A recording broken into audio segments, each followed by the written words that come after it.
E já temos connosco a autora deste belíssimo livro, Ricardo, já agora. Vou mostrar, sim, senhora. Deste belíssimo livro. Sim. Patrícia Matos. Patrícia, bem-vinda ao Clube Olá, Circuito. obrigada, muito obrigada. Como é que estás em primeiro lugar? Estou ótima. E vocês, pelo que vejo, também, porque estão Já tivemos sempre animados. Sabias não é? o que era a linguagem medieval? Fiquei a aprender. Ficaste a aprender. Fiquei a Mas saber. nunca na vida dirias que era assim.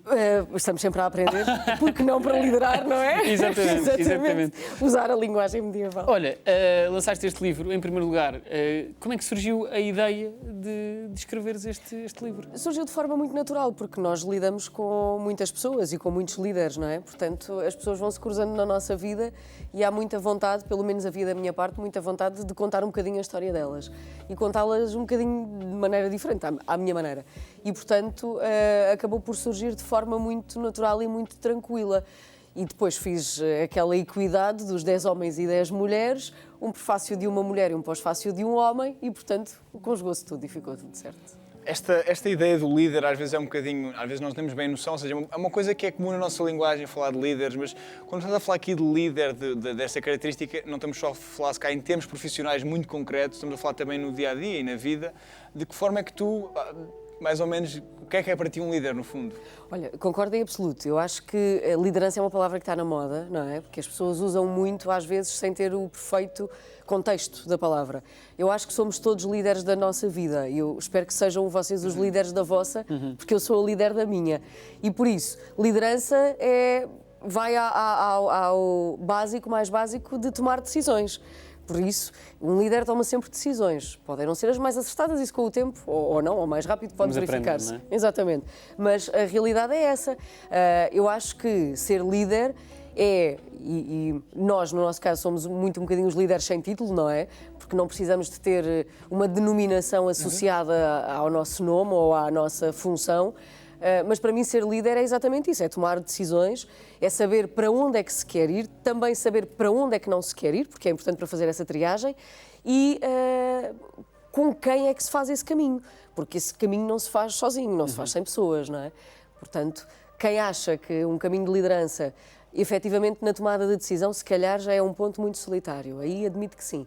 Mas o caminho até lá chegar é sempre acompanhado. Nós muitas vezes temos, eu falo por mim, mas quando se fala em liderança, eu penso sempre numa pessoa com algum poder e muitas vezes o excesso desse poder pode ser uma rasteira para um bom processo de liderança. Eu não sei, eu queria saber a tua opinião em relação a esta frase, não tenho bem uma pergunta, queria só saber. Nós só conseguimos adquirir poder e relevância de duas formas, ou por admiração ou por medo.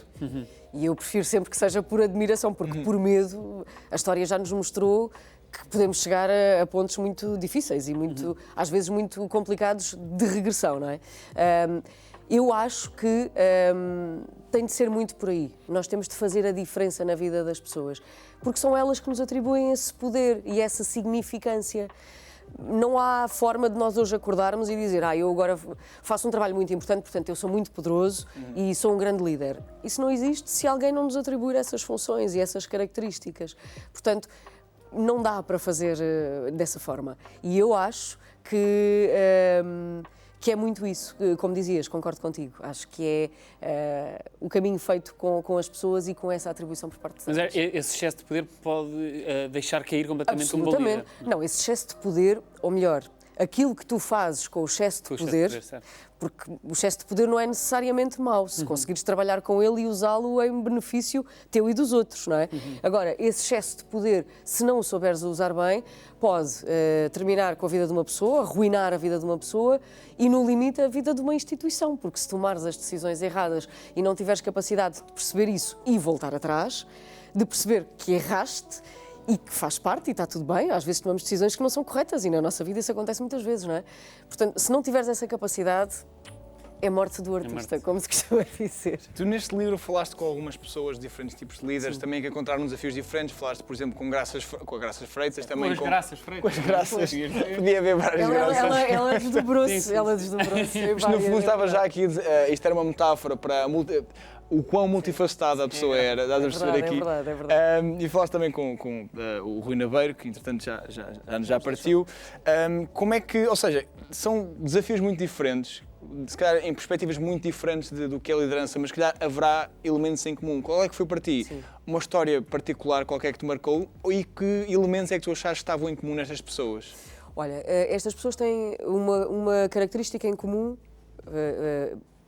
repetida, aconteceu várias vezes ao longo da vida, é que elas agiram, elas tomaram uma decisão e tomaram uma ação depois da decisão.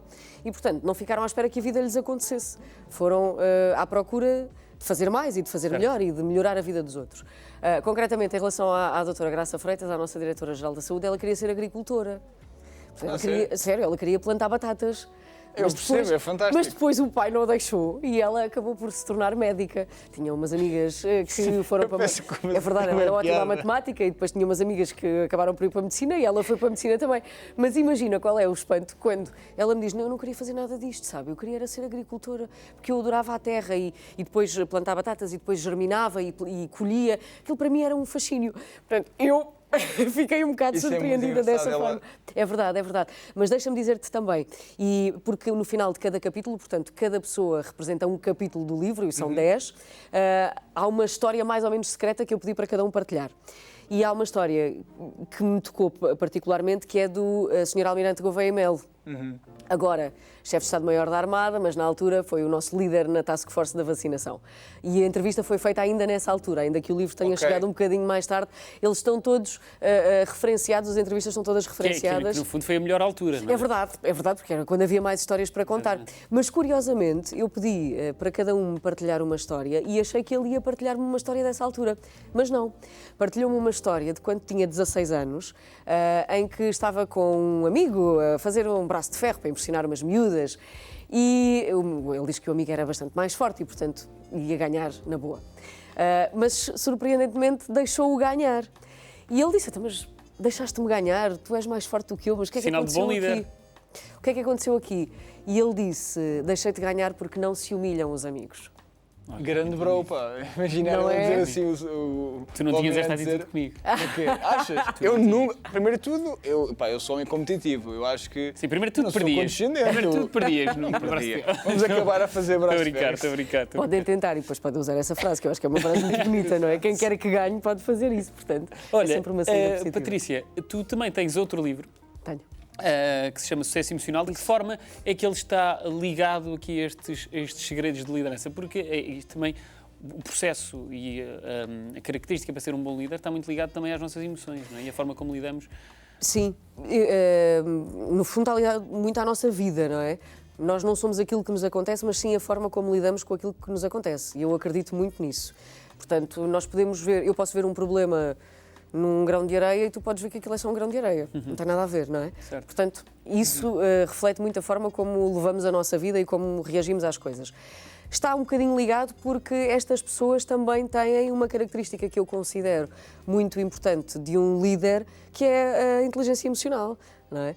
Mais que não seja nesta parte de reagir às dificuldades, obviamente, mas também de saber lidar com as pessoas, porque nós somos todos diferentes e um reage de uma maneira, o outro reage de outra, um é mais competente a fazer uma coisa, o outro a fazer outra e no meio de tudo temos de saber lidar com todos, perceber que ouvir é uma forma muito ativa de comunicação e não passiva.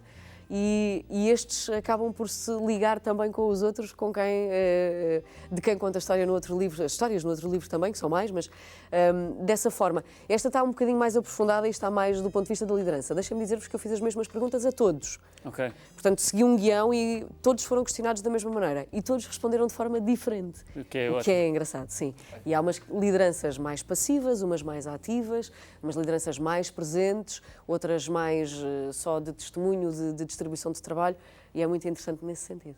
Muito obrigado. Lembrar que o livro está a vender nos locais habituais. Obrigado, Patrícia. Patrícia, muito obrigado. Vejam. Obrigada. E pronto, olha, tudo bom. Igualmente para vocês. Obrigada. Obrigado. Obrigada.